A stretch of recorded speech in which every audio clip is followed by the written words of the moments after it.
or about to open. So this really applies to everybody.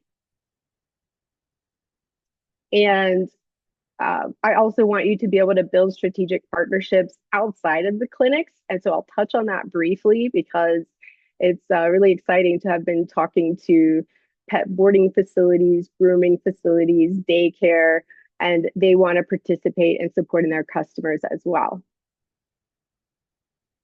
So this is my little jumble sale page. No matter how I configured these, it always looks like just a puzzle that never fits together. But the most important one is in the middle. This is Wolfgang, who passed away a couple years ago. And personally, I was completely devastated and kind of lost my mind. And when I did seek professional help just to check in and learned that so many people feel that way, that I wasn't alone. And yet I had no idea. And I saw this huge disparity in what's happening with people privately and quietly, and no one is talking about it. And yes, there are a handful of people and organizations, and it is becoming more common to be open about it.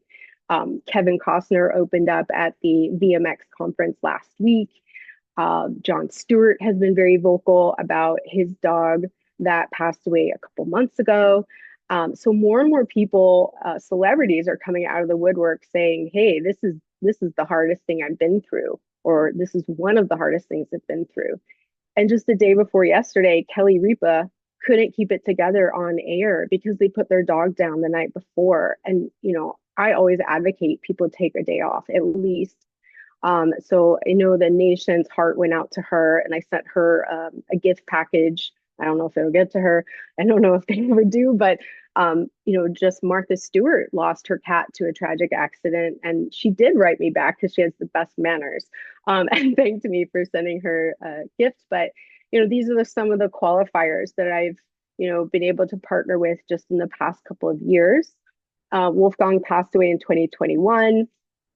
And by the mid 2022, I'd start developing my first products that help people grieve at their own pace in their privacy of their home. Not everyone is brave enough to get out and be vocal and show up at a support group or even call that hotline. People really only call hotlines when they're desperate.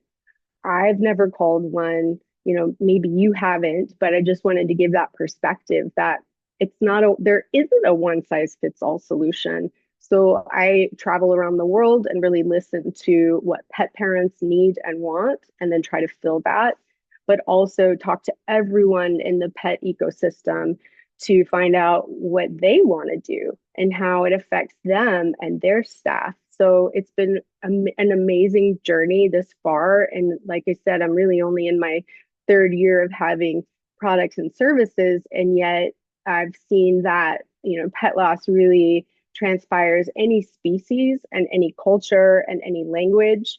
So, I know I'm onto something, and it's been the most rewarding journey. And then over here in the corner, there's one of my favorite pictures of me. I can't get it back, but I'm covered up by my own face right there. So I am a musician. I have a degree in harp, classical harp, and have played since I was 7. And luckily, it can be a very part-time job. So maybe you've seen me perform at conferences. Donna's been so gracious to let me come and play at our welcoming ceremony and reception on the first days of conference. So that's always been really fun. And sorry, I'm not going to play for you today, but if we meet one-on-one, happy to play a little bit for you because, You're it's an wonderful at it. instrument nobody gets to really hear or see up close, unfortunately, but try to change that too. Okay, so I see really 3 parts in how crematories and pet businesses can uh, succeed. And the first part comes to taking care of your team. And when it comes to pet loss, giving them a day off and supporting them, but also ensuring that you've got job satisfaction and they aren't doing a sloppy job when they go and do pickups or are overheard saying anything, right? So they've got to maintain a level that represents you, regardless of the industry. And then, taking care of partnerships. So one of the things that I did in November was speak at a pet boarding and grooming conference in New Zealand. And they were so interested in partnering with crematories to offset some of the costs for the pet parents, because we know often there's a lot of high vet bills at the end of life. And then you want the best earn, which, can go up to $1,000 or more. So, those partnerships and nurturing those are really exciting. And to see that everybody does want to participate, they just haven't known how or what to do, right? Because we're all operating businesses and taking care of the animals. But I like to advocate that if we don't support the pet parents, are they going to go get another pet? What if they say it's too hard? Most people need a time to grieve before they can go and adopt another pet.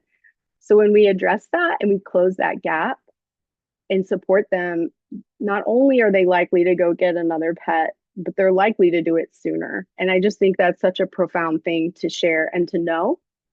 And then the third part would be your customers. So as this applies to you all, you've got your own team, and then your clinic partnerships, and hopefully soon, outside partnerships, and then supporting your customers.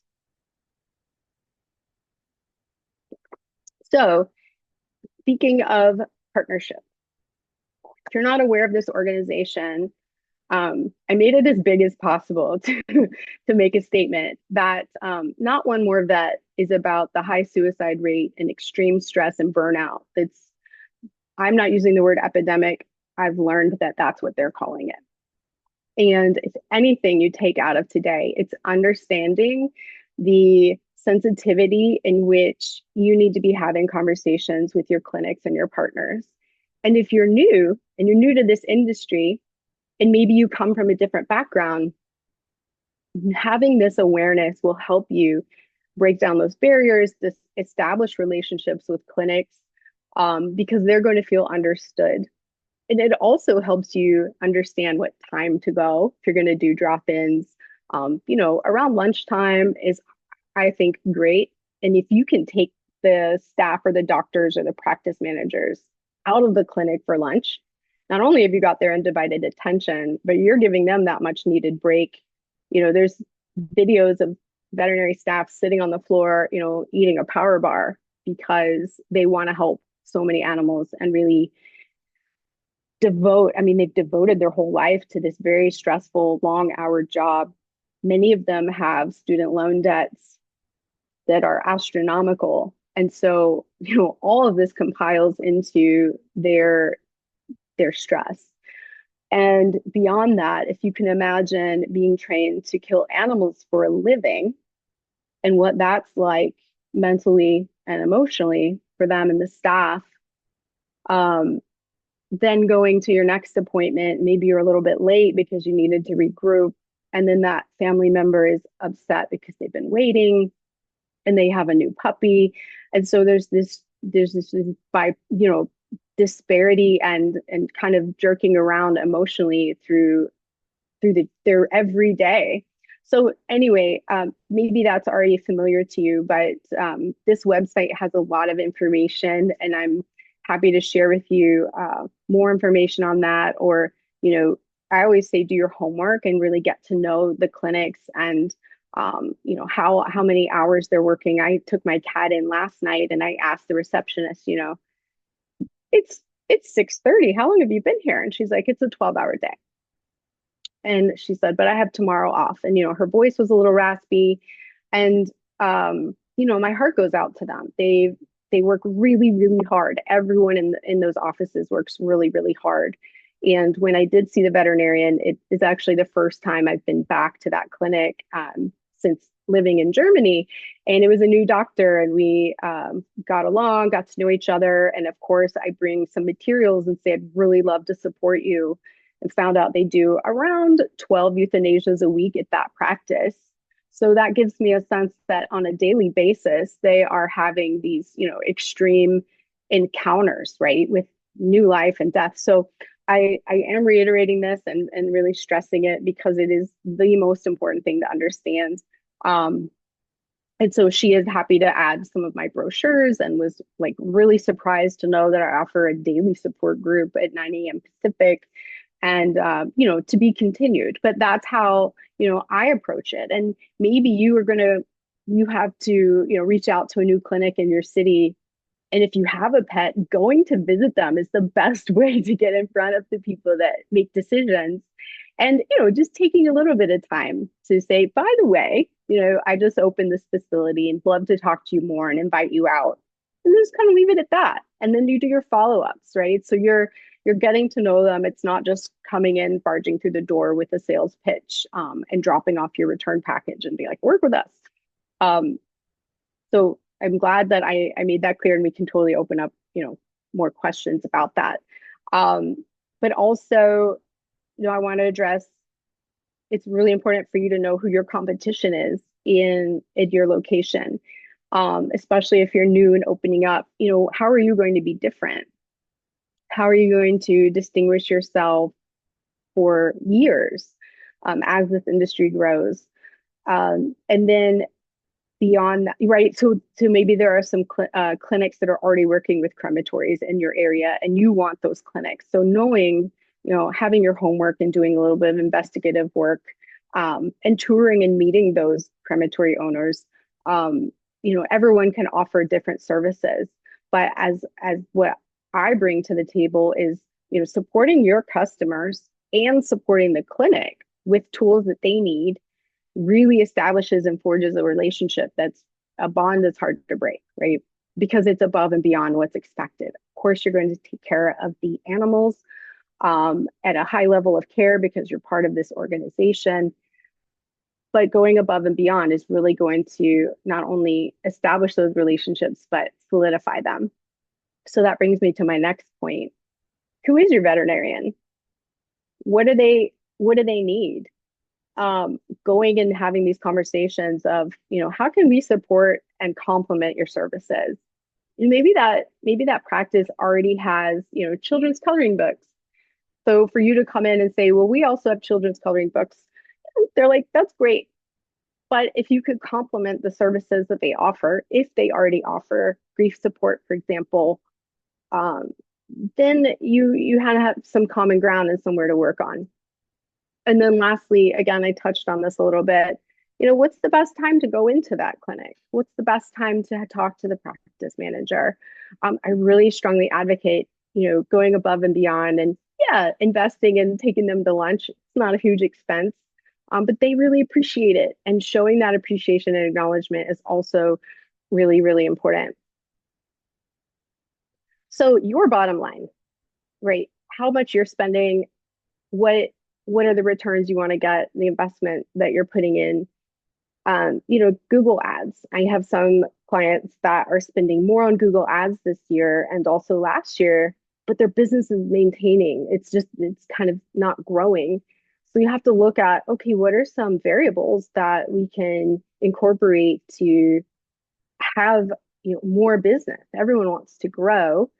And so those outside partnerships, maybe some, reaching out to, like here in California, we have WAG hotels. I believe there's 8 in the Bay Area. That would be a great place to introduce yourself to the marketing manager or someone, operations manager to say, hey, we want to help you support your customers. What do you think about this idea? And because it's such a new idea, they may not be receptive to it right away. I mean, let's be honest, no one really wants to talk about death. And I know from experience, we have to be careful around these conversations, but leaving some literature, inviting them to come out, saying, what if you put in $100 towards your customer's cremation cost? What do you think that would do for your business? And really emphasizing how it's going to help them, right? Not only show that they care, but they want that business again and again. So when we close that gap for helping the pet parents grieve and showing support, of course, they're going to come back to you and that service and anyone that was really sticking their neck out. And here's the best part, you don't have to get your hands dirty, so to speak. Like leave that to me and to pet bereavement specialists who can, be in that grief with them and be at their level and understand. I think that's the part most people are a little, squirrely about, is like, do I have to be that shoulder? And there's nothing wrong with that. And it is a beautiful thing to be that person, but not everyone can be, especially for strangers, right? So that brings me to my next point, and that Roxanne Hahn, who is an author, and actually just released an article about grief. 25%, based on a study she did, of pet parents say that their grief was so hard and the loss was so hard, they swear they will never get another pet.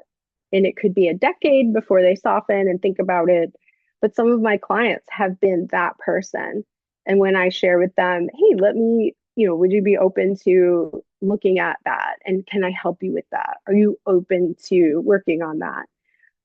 Then we can, help them have that love in their life, that pure love again. I also want to bring up, something that's been happening is um, crematories are coming into clinics saying, you know what, we're going to give you free cremations for a month because we want your business. And how does that affect you? And how does that, we've got to look at the competition that's going to be happening. So what are some ways you're going to strengthen those relationships so that the clinic says, we're good. We've been working with these people we really love, right? And that's what I want them to say on your behalf.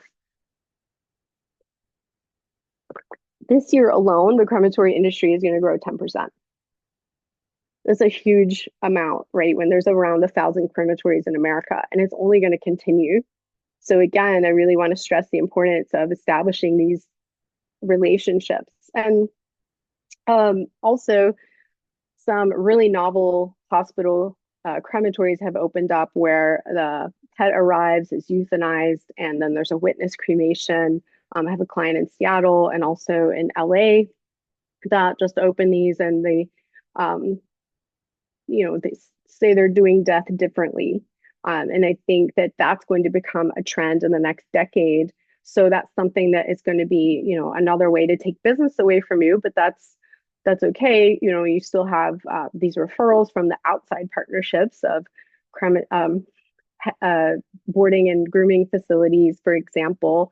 But also, Pet Sitters International is a huge network of people that, they're in the home of the families. There's a special bond there. And I've been to those conferences, and they also want to support the families, and they are also grieving that loss. But there just hasn't been enough conversation on how to do that. So that highlights the point of, what are you going to do in the next couple of years to really ensure that your business is going to stay stable, if not grow? And then some of the things that you can do to support your clinics that maybe you hear this and you're like, oh my gosh, what do I do? She said, take them out to lunch. Okay, what else? Right. So supplying them with helpful products. And I'm happy to share with you my own resources that I've developed. Yes, I have books. I have award-winning affirmation cards, which are cards to be read once a day for the pet parent to just have something to focus on rather than just be untethered. So I work with Sage Veterinary Hospitals here in the Bay Area, and they love those over all the other products. So really getting to know them, and what's helpful is how you're going to establish that and forge that bond. And showing appreciation, that's up to you and your personality and your preference. But dropping off flowers or cookies and saying, gosh, I didn't realize you were working, 80 hours a week doing these really hard tasks that no one else can do. Just wanted to, pop in and say thank you for what you do. And that completely floors the staff and, makes you memorable, right? So if you're doing that while you're sort of courting them to come over to you, it just goes a long way. And, obviously opening up your facility and having the practices come, having the public come, take away that fear of what happens. Many veterinarians have never visited their partner crematory before. And, that's something that you can do, to just say, here's what we do, here's what we offer, here's what our funeral room looks like, here's this and that. And when you're passionate about it and you see that you're invested in your customers and the great experiences, the clinics are going to remember that when the new kid in town walks through the door. And so this bottom bullet point, I really should have put at the top because I think it's so important. Offer solutions to their problems. Once I do that in my business, you know, it's not only just like it's not just a nice thing to do for people to support them in grief, but to solve their problems, whether it's another business or an individual. I mean, that's what we're all about. So here's just a brief overview of like a couple of products I put in here. And I shrunk these down. These are my affirmation cards that I made accessible for you for crematories because I realized you're not going to spend, you don't have the budget or the space to include the big ones. And then my partner QSI is now carrying my sympathy keepsake cards. So this actually comes out. It's one of my affirmation cards from my illustrated deck. And, clinics always send cards. So that's one thing that you could provide for them. It costs you like $1,000 a year. And then you've guaranteed that relationship a little bit more. So that's just a couple of examples. And then here's a couple of the books. This one over here, 10 Things I Wish You Knew About Pet Loss, came out last year. It's 44 pages, really bold, big type, very short chapters because most people that are in the shock and awe of grief, they can't comprehend a big, thick book. And that's my experience. I went on Amazon to try to find solutions and I was like, there are dozens of books. Which one do I get? Do I have to read the whole thing? I can't even concentrate. I'm leaving my keys in the door. So I tried to add to that because everybody does feel comfortable giving a book versus, some of my products, they're like, how does that work? And then this is a daily journal. It's for people that don't journal, but helps them redirect their thoughts into fond memories of their pet, to appreciate the time that they had. Every single person in my support group says, I wouldn't trade that relationship or experience for anything, regardless of how hard it was, whether it was a traumatic loss or that was their soul pet. And so having and focusing on that versus the loss helps them through this process. And I do have everything in 5 languages right now, soon to be 6. So that's really exciting to show that this really transcends, like I said, cultures and species. Yesterday, I had a one-on-one with someone who lost their gecko, and it's been the hardest thing she's gone through. And I said, I totally get it. Dr. Doug Mader was on the same podcast, and he lost his frog of 18 years and cried. So knowing your customers and knowing what they're going through is so important. And then, recapping like these 3 parts of what I see as, having a successful business is, enriching those partnerships. That's what we've really focused on. And I would love to talk to you more about how to support your customers, but also, taking care of your own team. And the IAOPCC, Donna has mentioned the other day, I hope I'm not spilling the beans about additional training for your staff and yourself to know how to handle these really extreme emotions and customers that come in. I do have a client that is a husband and wife operation and came from the human funeral side. And the intense grief that the families were coming in with is so different than, human loss because our pets are so pure and they give us things that, my cats never tell me to lose weight. My cats never say, you need to stop spending on this. It's a different relationship. And so anyway, the extreme grief, the man just wasn't prepared for that. And he said, I can't do that. So I think it's really important for you to understand what people are going through, but also to protect yourself and your staff from that really intense those really intense experiences. Some of the things I offer are one-on-ones to just help you identify what areas you want to work on. Maybe some obstacles you're having trying to get in the door, so to speak, with clinics. A lot of the reception team is designed to prevent you reaching the decision makers. And so, you have to get creative in that. And then again, on that slide with the 3 points, I offer, well, my course is coming out on Thinkific, and I can tell you about that. All of the products and services that I design can be done with your brand. I can even create new content for your brand so that it's different than your competitor. Obviously, I'll tell you if you have a competitor in your town and how we're going to do things differently. And then our platinum sponsor from the conference last year, QSI, they have two products of mine, a coloring book and the sympathy cards. And then I'm now working with distributors in Europe and South America. So no matter where you are, I want to be able to help you in these processes and really important ways to not only ensure your business stays, but succeeds. So here's how you can reach me. I would love to talk to you one-on-one. You scan this code with your phone and you can go right to my Calendly and find a time to meet. You can also go to my website, Wolfie's Wish, to just see what it's about. I just released a new category called education, where I will put those links to trainings you can take. But there's also access to the race approved CE courses for the veterinarians that I developed through Euthabag, and those will be available next week, I hope. We're working on the certification and just making sure that's taken care of. And then, of course, my email, if you want to drop me a line, happy to meet with you now, happy to meet with you a year from now, however I can help. And I hope to see you guys in San Antonio, these conferences. The IAOPCC is my favorite conference. It is so intimate and everyone is so interested in learning. I go to a lot of conferences and I have to say, like, this feels like home to me. So I'm so glad to be growing with this organization. And thank you, Donna, for seeing the value in what I bring. And yeah, thank you guys for showing up today so that I'm not talking to just Donna because she already knows all this stuff.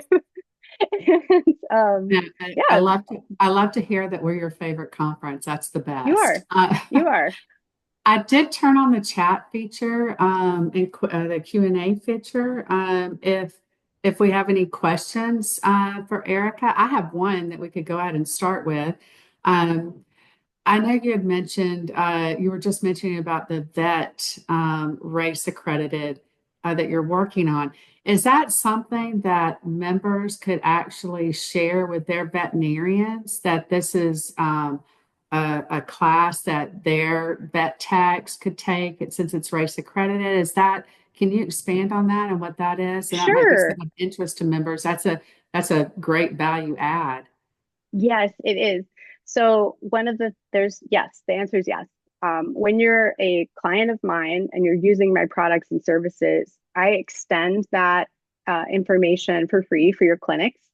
One of my clients is actually flying me out to do that in person, and they're going to invite their teams out and really celebrate and honor them.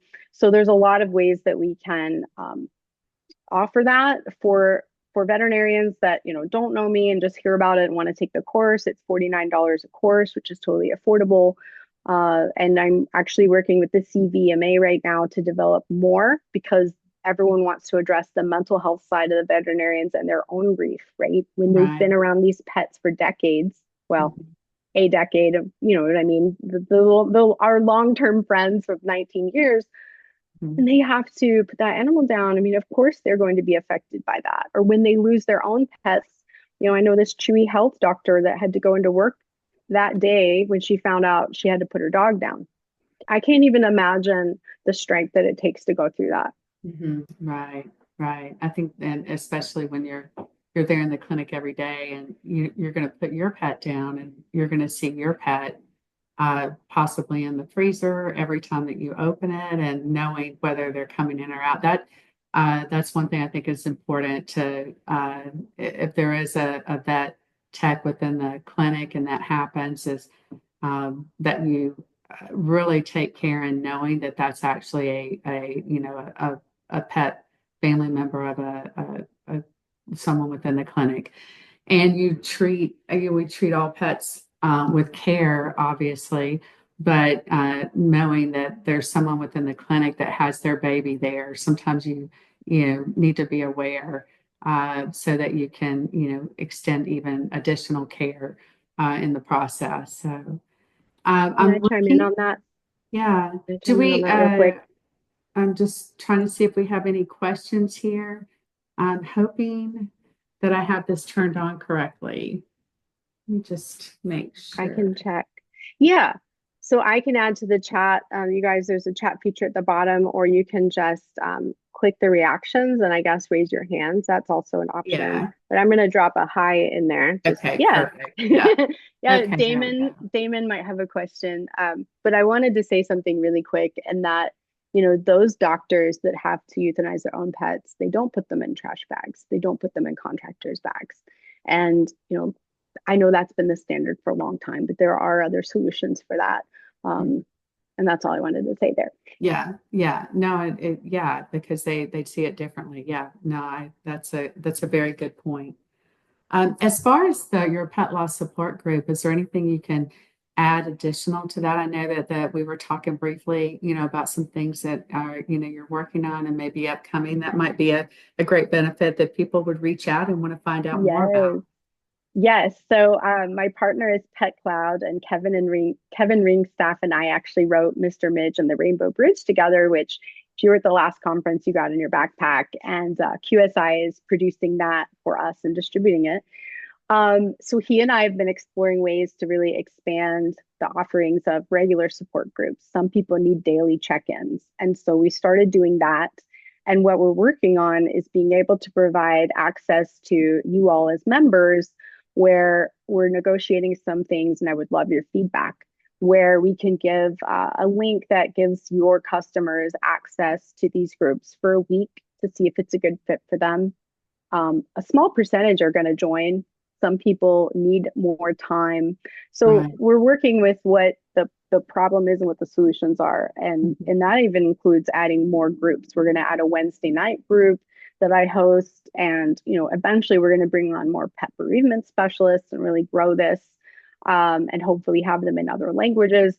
But that was my first proposal, was that we were able to give you all access to, pass on this service to your customers, but the membership for them to access all of that and all that Pet Cloud offers is only $35 a month. So it's Mhm. insanely affordable for anyone, Right. whereas a one-on-one is $50. Right, right. That's such a great benefit too that you can see the value even if you offer a 1 week, people are, they would at least feel like that they're getting some level of care that's going to help Mm-hmm. carry them through part of the grief, and then they can choose whether they want to continue that.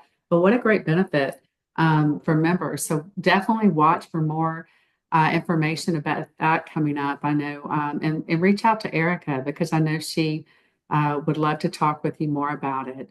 I don't see any other questions, but Erica, thank you. Oh, hold on, we have a question. Can you speak to the trends to different parts of the country? Can you explain that a little bit more? Do you mean trends in aftercare support, or just in general grief support? Mhm.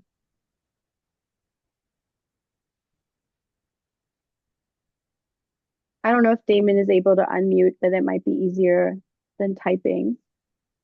Oh, well, that's a good question. Let me see if I can. Um, Let me see if I can do that. In Oh, general, in grief general to support. grief support. Mhm. Mostly it's country to country. So Germany, where I lived, grief support, there isn't any, number one. If there are, there are some books available, but those are an added cost to the cremation packages. I mean, the cost of a funeral and all of that, parents aren't buying that for themselves. They are there to take care of their pet. So I have seen that be a trend, and yet, I have clients in Germany that private label some of my products because they're like, oh, thank goodness, there's something.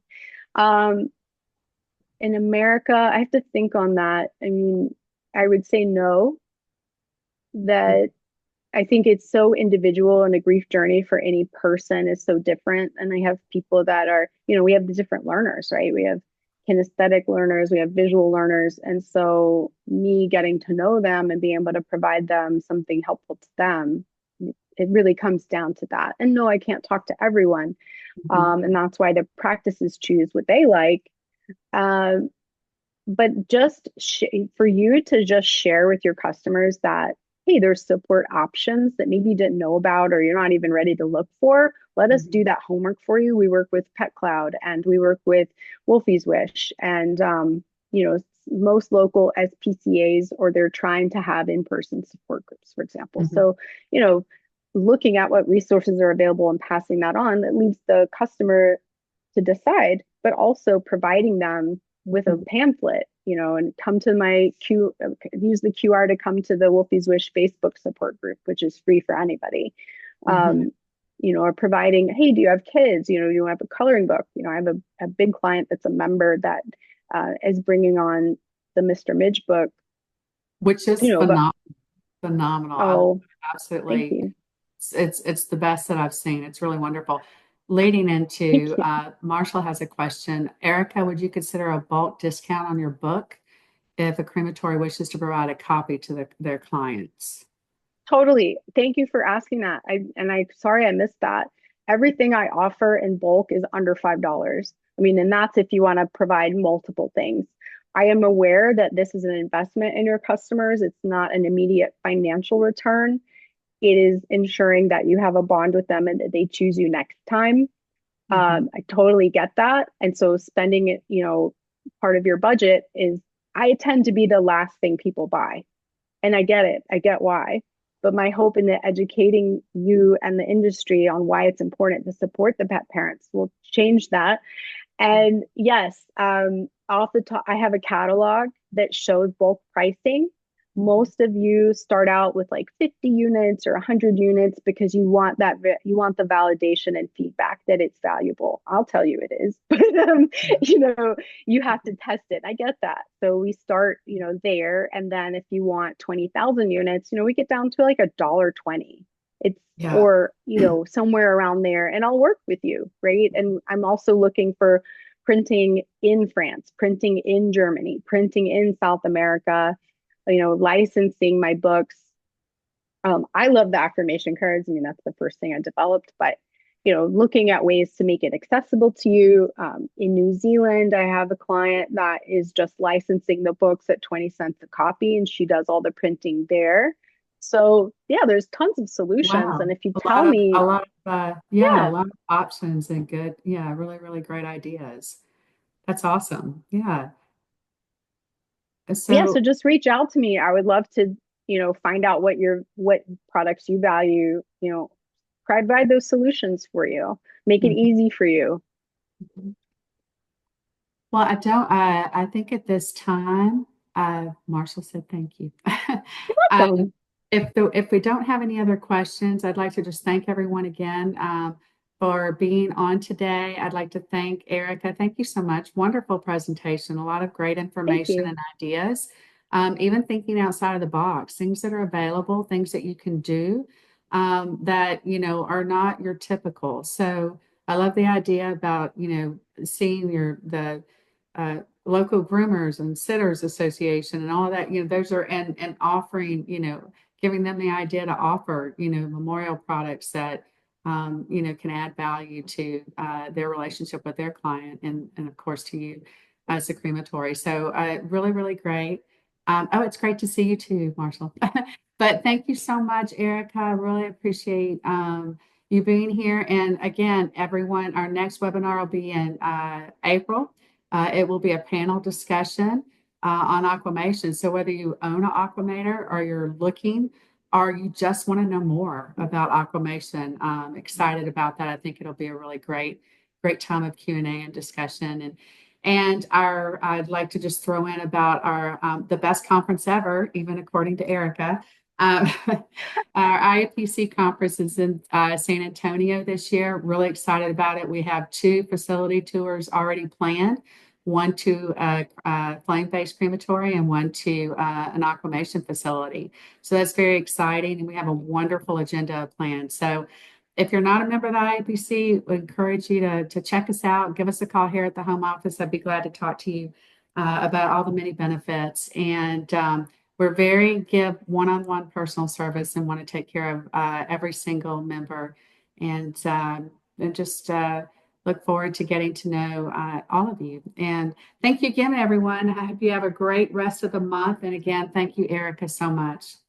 Oh, thank you. And thank you for your continued support and seeing the value in what I bring and what I do. Yeah, awesome, awesome job. All right, everybody, have a great month. Thank you.